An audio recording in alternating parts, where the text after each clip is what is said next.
Assalamualaikum warahmatullahi wabarakatuh dan selamat pagi semua. Sebelum kita belajar, mari terlebih dahulu kita membaca doa. Mari kita semua membaca doa sebelum kita memulai pelajaran pada hari ini agar apa yang kita lakukan pada hari ini bernilai ibadah di sisi Allah Subhanahu wa taala. Berdoa dimulai.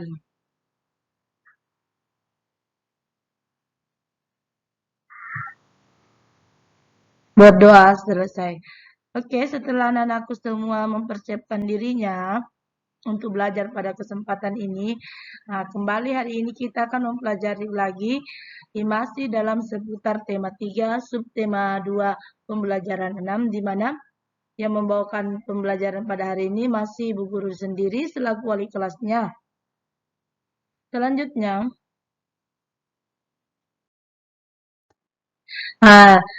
masih ingatkan anakku dengan judul kita pada tema 3 ini, yaitu tokoh dan penemu.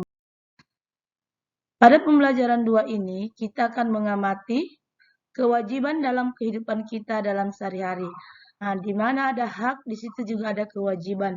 Kemarin kita mempelajari tentang hak. Hak adalah sesuatu yang mutlak untuk kita dapatkan. Sedangkan kewajiban adalah sesuatu yang harus kita lakukan, laksanakan. Tidak bisa kita menuntut hak kita kalau kewajiban kita tidak kita tunaikan. Contohnya, hak kita untuk mendapatkan kasih sayang. Kewajiban kita sebagai anak adalah membantu orang tua. Jadi hak dan kewajiban itu harus dilaksanakan secara seimbang. Setiap orang mempunyai kegiatan yang berbeda-beda.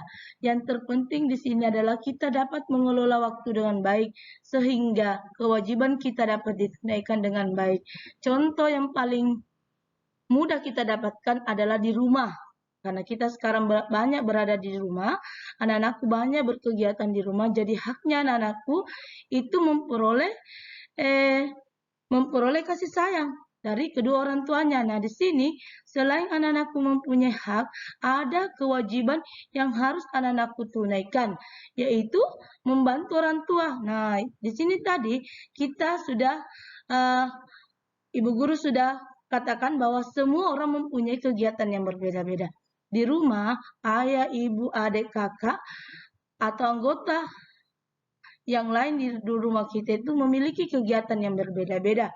Nah, di sini kita dituntut untuk mengelola waktu itu dengan baik, sehingga kewajiban kita sebagai anak itu tertunaikan dengan baik.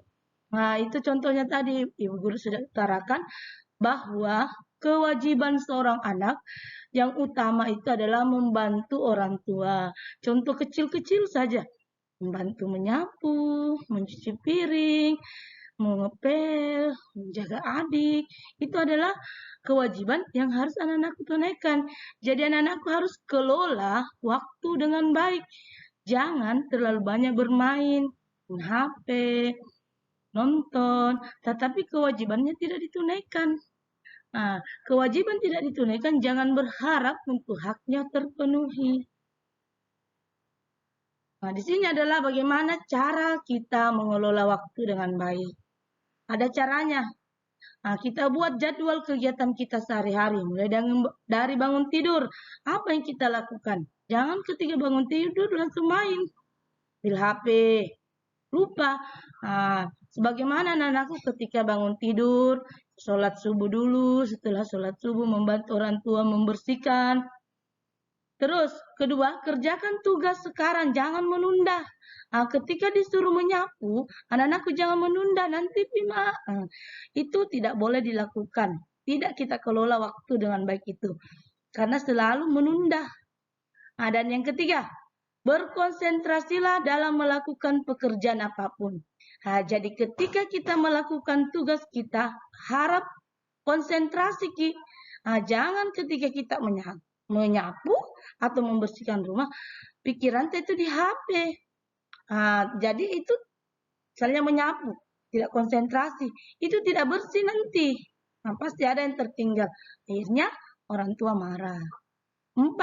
Lakukan pekerjaan dengan tenang, teliti dan senang hati. Jadi ketika kita melakukan kewajiban kita, lakukan dengan tenang, tidak boleh terburu-buru, teliti, dan harus ada rasa ikhlas tenang dari hati kita. Selanjutnya, bicarakan rencana kita kepada orang tua atau teman agar mereka dapat membantu kita saat mereka kesulitan.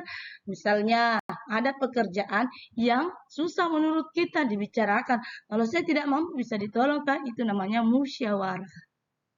Oke, semoga anakku bisa menunaikan kewajibannya di rumah. Di sini masih seputaran pembelajaran 2. Kewajiban seorang anak itu ada di rumah, ada di sekolah, dan ada di masyarakat. Perhatikan, penggunaan hak harus diseimbangkan dengan pelaksanaan kewajiban seperti tadi yang Ibu Guru sudah jelaskan. Jangan menuntut hak kalau kewajiban tidak dipenuhi. Misalnya, menggunakan lampu, masih ada contohnya. Namun kita berkewajiban menghemat lampu. Terus, kewajiban adalah, ini kesimpulannya ya, kewajiban adalah sesuatu yang harus dilakukan dengan penuh rasa tanggung jawab.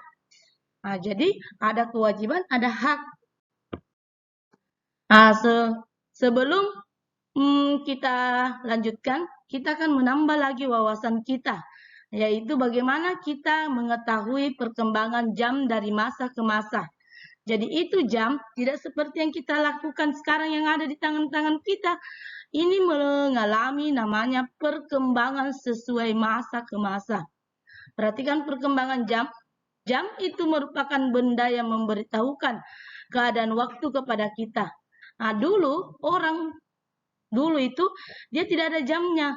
Bagaimana dia mengetahui waktu? Dan ini sekarang kita akan jelaskan. Dulu, pertama, pada tahun 1430, sekitar 350 sebelum Masehi ya, itu mereka, orang dulu itu menggunakan matahari sebagai penanda waktunya. Ada dilihat matahari, oh kalau tinggi begini matahari lurus, dia berarti sudah siang, berarti jam 12. Setelah itu matahari ada namanya jam pasir. Ini jam pasir diciptakan oleh di Alexandria sekitar pertengahan abad ketiga. Diperkirakan muncul pada tahun 1338 berdasarkan lukisan Allegory of Good Government dari Ambrogio Lorenzetti. Terus apalagi setelah itu jam air, ada lagi jam air yang diciptakan oleh Al-Jazari. Selanjutnya jam analog yang seperti kita kenakan sekarang ini. Oke. Ada lagi setelah jam analog, itu jam di dinding, ada lagi namanya jam digital. Selalu kita lihat di masjid, ada juga di Jambi sekarang. Seperti itu contohnya jam digital ya. Setelah kita mempelajari perkembangan jam dari masa ke masa, sekarang kita akan menyanyikan kembali lagu Mariam Tomo sesuai dengan lirik instrumen dari HP-nya supaya kelihatan bagus. Setelah anakku berlatih bersama, kita akan menyanyikan video tersebut lalu kirimkan ke WA pribadi Ibu Guru. Di sini anak-anakku bisa latihan dengan mencari instrumennya di Google. Jadi itu ada lagu Mariam Tomo. Bisa anak-anakku perhatikan.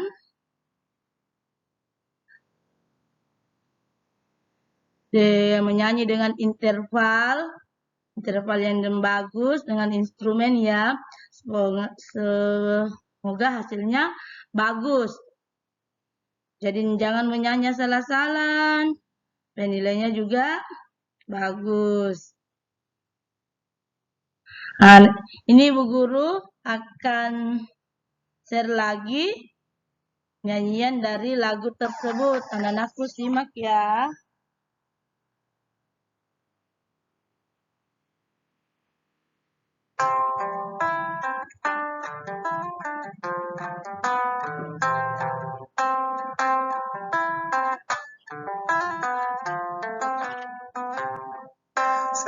Selendang madi ginjang kain panjang madi tor. Pangeoni gonteng masong mondeng kemamangon. Oh Mariam tomong daerah sinapang masin. Oh Mariam tomong daerah sinapang masin. Nah, jadi boleh pakai instrumen ya, supaya hasilnya